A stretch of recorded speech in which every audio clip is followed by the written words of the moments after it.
Boa tarde.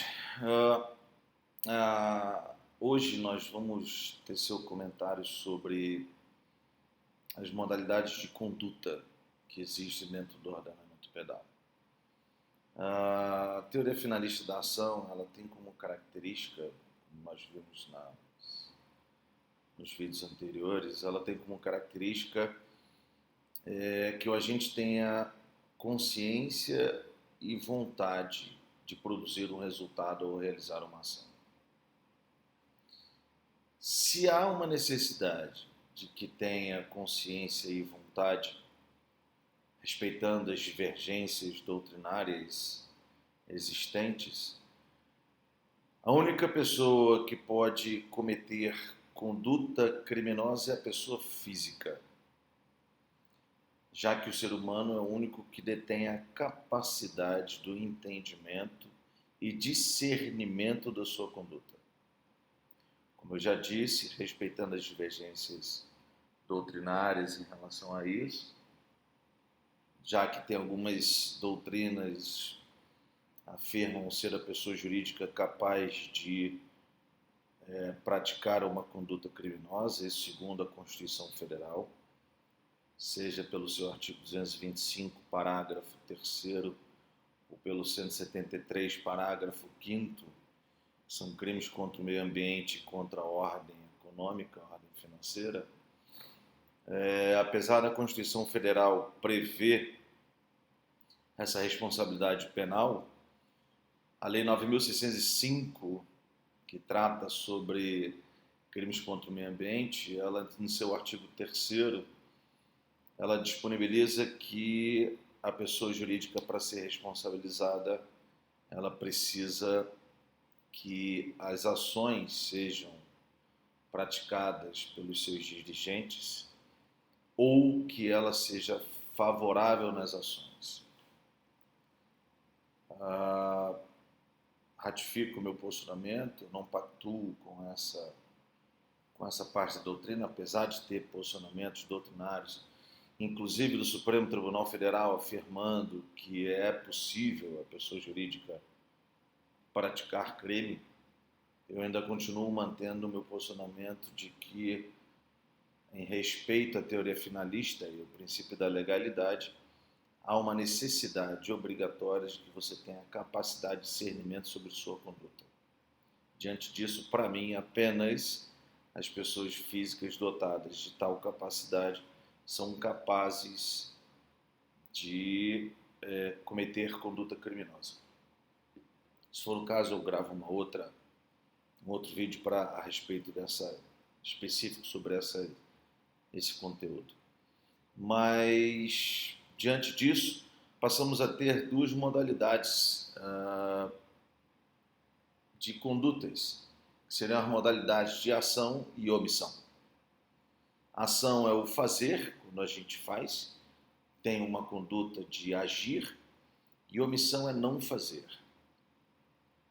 Essa ação ela pode ser dolosa ou culposa, que nós vimos na aula anterior, e a omissão ela somente pode ser dolosa e não culposa. Não há uma possibilidade de ter uma omissão, não fazer alguma coisa de forma culposa, falta de dever de cuidado.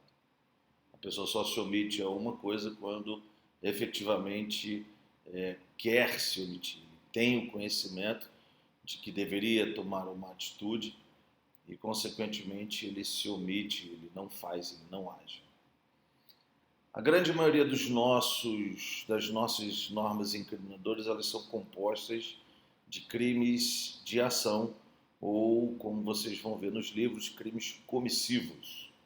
São os crimes de fazer. A grande maioria deles. Não obstante a isso, nós temos ainda os crimes omissivos. São bem poucos. Um dos primeiros que nós temos dentro do ordenamento é o artigo 135, que fala sobre a omissão de socorro. Porém, existem outros dentro do ordenamento jurídico também. Alguns verbos das normas incriminadoras, e toda norma incriminadora ela vai possuir pelo menos um verbo, seja ele um verbo de fazer ou um verbo de não fazer. já que isso é que vai definir a conduta do agente. Como é que o agente vai realizar a conduta? Alguns verbos eles podem ser praticados apenas na modalidade comissiva, fazendo. Outros verbos só podem ser realizados na modalidade omissiva, que é o não fazer.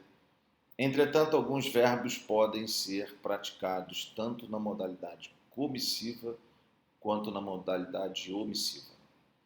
Então, a ação e omissão são as condutas praticadas pelo ser humano para a prática de uma conduta criminosa. A omissão, por sua vez, ela se subdivide em dois tipos. A omissão própria e a omissão imprópria. Alguns doutrinadores falam em perfeita ou imperfeita, a classificação seria a mesma em relação a isso, mas a omissão própria, a omissão imprópria, ela diz respeito único e exclusivamente na omissão própria é o não agir, propriamente dito.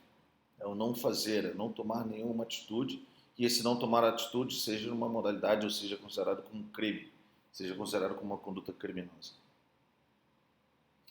Já o crime de omissivo impróprio, omissivo imperfeito, ou comissivo por omissão,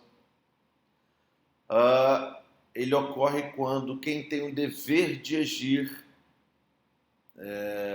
para a realização de um fato, ele não age. Então é comissivo por omissão, aquele que tem o dever de agir e não age. Quem determina a caracterização do dever de agir é o artigo 13, parágrafo 2º do Código Penal. O artigo 13, parágrafo 2º do Código Penal, ele diz para a gente quem tem o dever de agir, que são a classificação dos crimes omissivos, comissivos por omissão. O artigo 13, parágrafo 2º dispõe o seguinte: a superveniência a omissão é penalmente relevante quando o omitente devia e podia agir para evitar o resultado. Então aqui ele vem trazendo a omissão imprópria, o crime omissivo impróprio ou imperfeito, que é quando a gente devia e podia agir. Essas duas palavras são de suma importância. E por que elas são de suma importância? Porque tem que estar prevista as duas. O agente tem que ter o dever de agir e tem que ter o poder de agir. O dever de agir, ele é caracterizado, ele está definido dentro da própria legislação, dentro do artigo 13, parágrafo 2º, que ele vem dizendo quais são as três modalidades de quem tem o dever de agir. Já a palavra poder agir, ela vai ter que ser feita uma análise circunstancial. O que significa dizer isso? Significa dizer que o agente, o juiz, o magistrado, o julgador, as partes, cada uma defendendo o que entende como sendo melhor para o seu direito, elas vão ter que fazer uma análise especificadamente sobre naquelas circunstâncias. O agente tinha capacidade de agir, ele podia agir para isso, diante das circunstâncias apresentadas. E aí, com base nisso, se ele tiver o dever definido pela lei, e ele puder agir, dever e poder, e ele não fizer a conduta, ele responde na modalidade omissiva imprópria, que é o comissivo por omissão. Vamos dar um exemplo. Se eu estou no mar e tem uma pessoa se afogando, se eu não tenho o dever de agir, que é o definido pela lei, e eu não a salvar, a minha conduta criminosa será de omissão de socorro, pelo 135. Entretanto, se eu tiver o dever de agir, puder agir e não agir, aí eu vou ser responsável pelo resultado final. Ou seja, se eu sou um bombeiro, estou com um barco, estou com os aparelhos necessários para salvar uma pessoa. essa pessoa está se afogando, eu vejo que essa pessoa está se afogando e não faço nada, me omito, quando eu tenho o dever de agir e quando eu posso agir, se essa pessoa falecer, eu vou responder pelo crime de homicídio. E por que eu vou responder pelo crime de homicídio? Exatamente pelo fato da existência do dever de agir e do poder agir. Dever e poder. Se faltar uma dessas duas situações, que elas são cumulativas, se faltar uma dessas duas situações, o agente não responderá na modalidade omissiva imprópria. O que significa dizer? Por exemplo, logo que eu falei, como eu não tenho o dever de agir, eu não respondo pelo crime e pelo resultado de homicídio. Vou responder por omissão de socorro.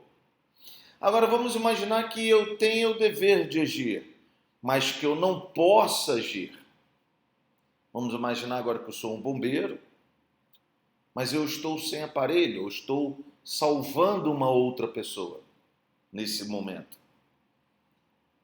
Eu não, apesar de eu ter o dever de agir, eu não posso agir naquele momento.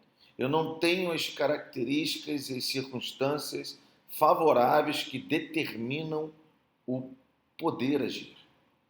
E aí eu não respondo pelo resultado morte. Então, se eu sou um salva-vidas, se eu sou um bombeiro, estou salvando uma outra pessoa e deixo uma em detrimento da outra para salvar ela, consequentemente, eu não respondo pelo resultado final. Podemos colocar como um outro exemplo o que nós vivemos agora na atualidade, o que está acontecendo na Itália, onde o governo da Itália determinou que os idosos acima de 80 anos eles não teriam mais os leitos para se tratarem do coronavírus. Esses médicos que deixam os idosos sem tratamento, eles responderão pela conduta criminosa? Já que eles têm o dever de agir? Não vão. E por que não vão? Porque apesar deles terem o poder de agir, eles não podem agir. Apesar deles terem o dever de agir, eles não podem agir. Então, o que significa dizer? Eu, por lei, tenho obrigação de proteção, cuidado ou vigilância, que o médico tem. Entretanto, eu não tenho leito suficiente. Eu tenho o dever de agir, mas eu não posso agir. Eu não respondo pelo resultado. Agora, se nós estivermos aqui no Brasil, que nós ainda não temos essa definição, todos devem ser salvos, ou todos devem utilizar os aparelhos que estejam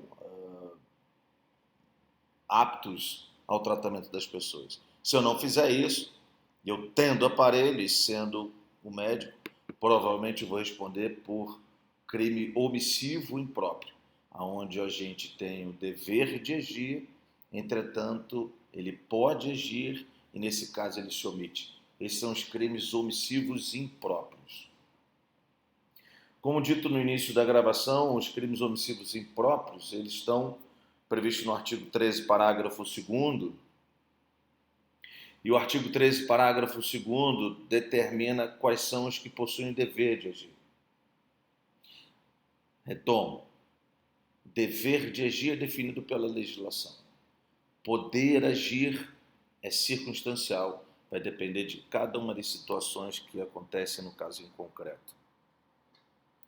O dever de agir, no parágrafo 2 do artigo 13, determina: a omissão é penalmente relevante quando o omitente devia e podia agir para evitar o resultado.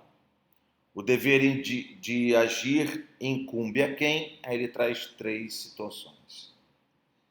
Aquele que tenha por lei obrigação de cuidado, proteção ou vigilância, policial, médico, etc.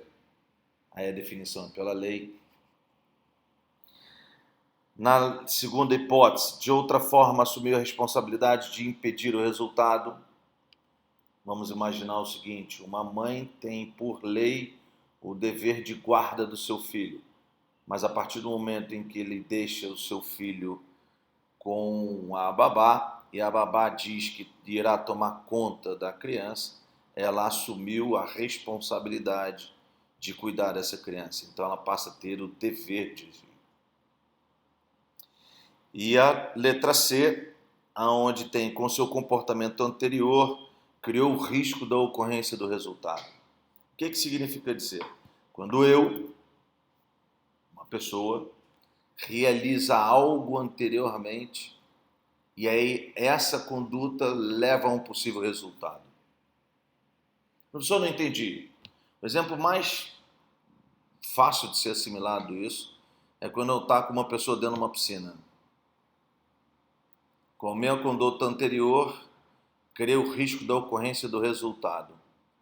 Ou seja, se a pessoa não souber nadar e eu não fizer nada para salvar ela, já que foi com o meu comportamento que eu criei o risco da ocorrência do resultado, a minha omissão vai ser relevante para você responder por homicídio doloso.